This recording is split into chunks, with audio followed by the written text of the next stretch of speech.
Hello guys! Welcome back to my channel, Tax Tutorials for MSME.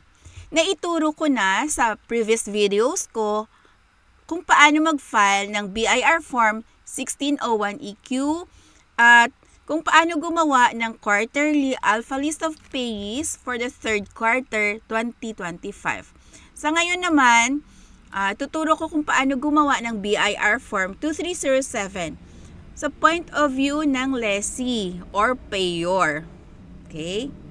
Kung wala pa kayong BIR Form 2307, pumunta sa website ng BIR. Dito sa baba, mayroong BIR Forms. Then, search for BIR Form 2307. Click.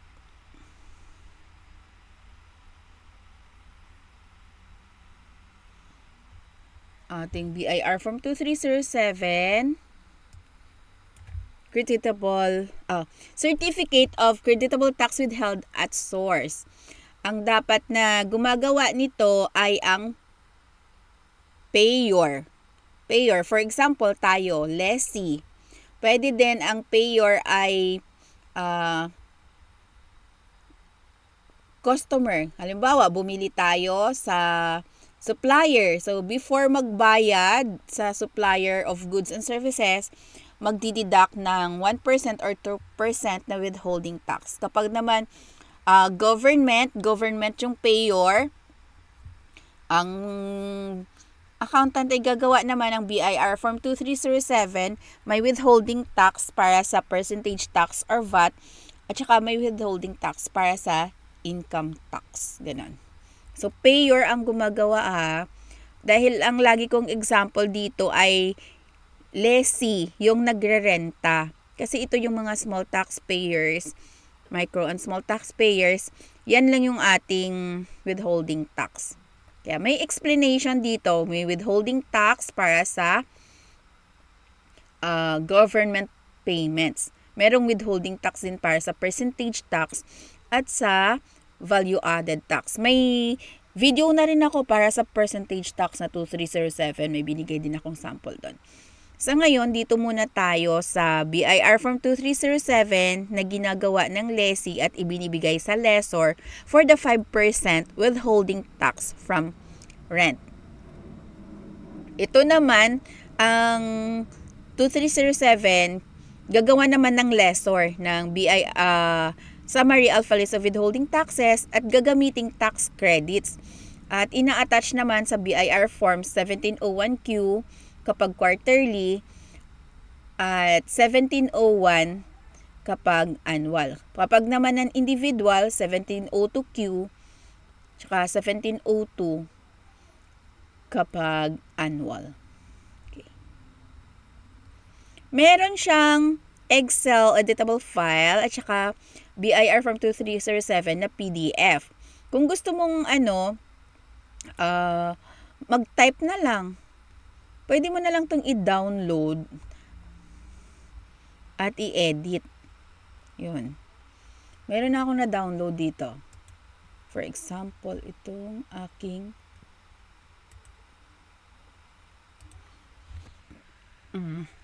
ito, meron akong January. So, for the month of July, pwede kang gumawa ng isa-isang 2307 monthly. O pwede namang buong quarter. So, halimbawa, dito, lessee. Gagawa siya sa lessor niya kasi sure naman na 3 buwan yung babayaran. So, kailangan gumawa na lang ng quarterly. Pero kapag mga supplier of goods and services ang pagbibigyan, monthly. Kasi siya per transaction. Uy, sorry. Na? Ba't nawala? Na-delete.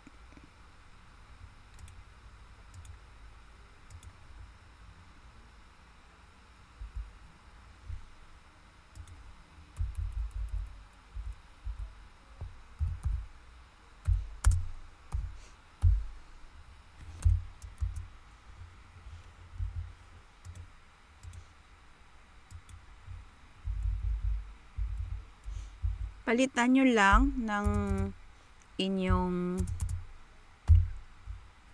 tin.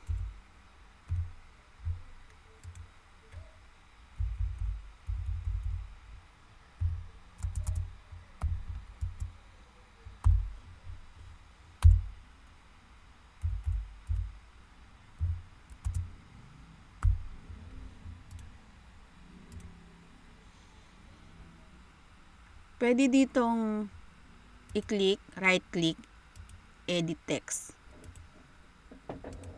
Yan.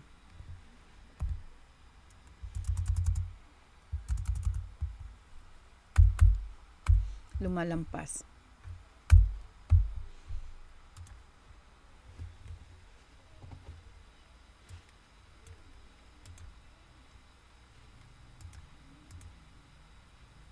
Pwede din siyang i-edit. Yan.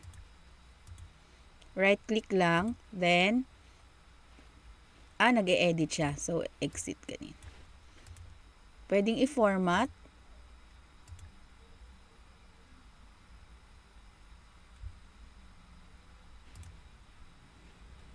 Okay.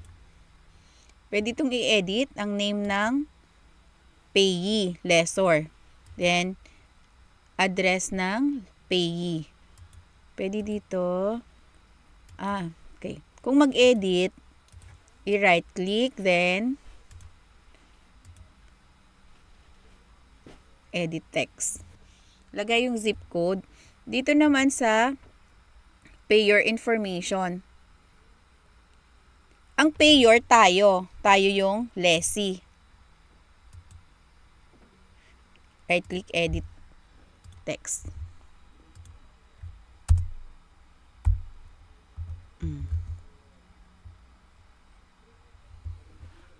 Lessee, siya yung nagre-renta. Or yung taxpayer na sa ATC WI 100, sa sample ko kanina, 25,000 per month. Type lang, then copy sa second month.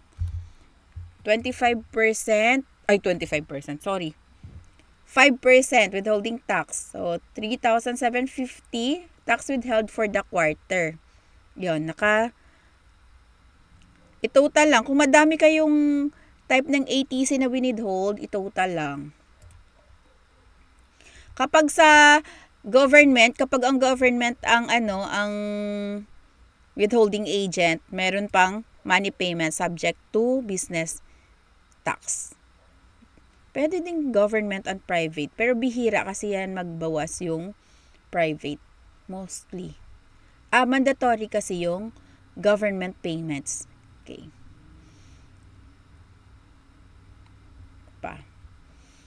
Pwede naman na PDF lang yung i-download mo. Ito, PDF. Tapos magsusulat ka na lang.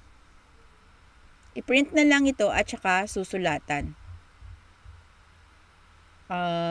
Signature of payer. So, tayo itong taxpayer.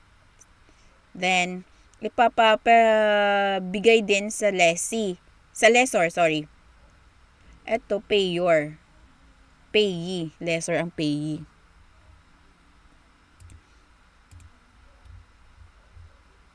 Name of payer.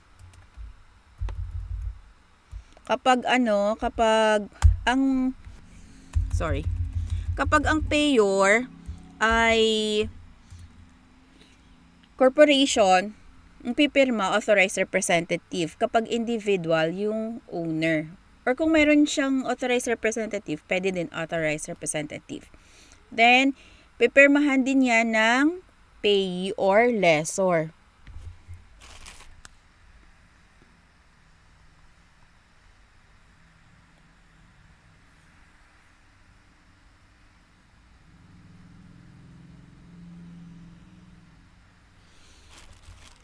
Okay na?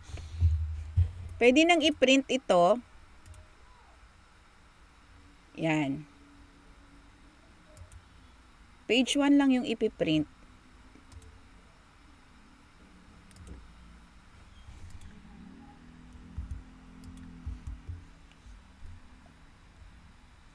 Saan yung page 1?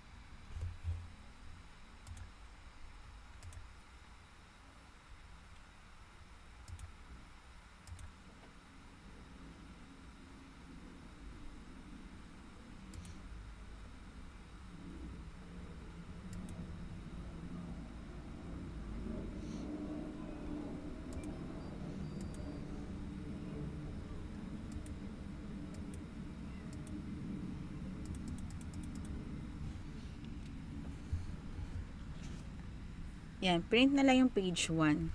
Okay na?